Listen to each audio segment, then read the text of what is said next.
நிலக்கரி சுரங்க ஊழல் வழக்கில் முன்னாள் பிரதமர் மன்மோகன் சிங்குக்கு கோர்ட் சம்மன் அனுப்பியதற்கு பல்வேறு கட்சிகளும் வரவேற்பு தெரிவித்துள்ளன. மன்மோகன் வருத்தம் தெரிவித்துள்ளார்.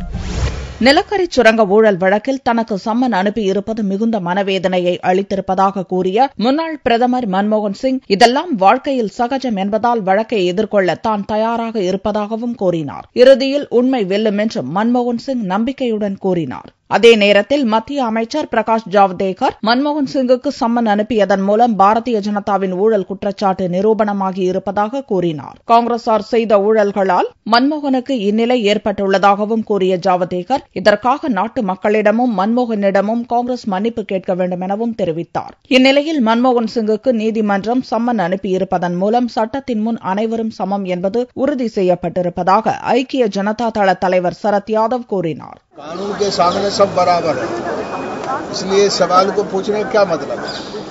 यानी वो प्राइम मिनिस्टर थे तो जिम्मेदारी जगह थे, वो ड्राइविंग सीट पर थे। यदि कोई गड़बड़ होगी तो वैसे वो ईमानदार आदमी है, लेकिन जो गड़बड़ हुई है उसके मामले में वो वाजिब बातें बताएंगे.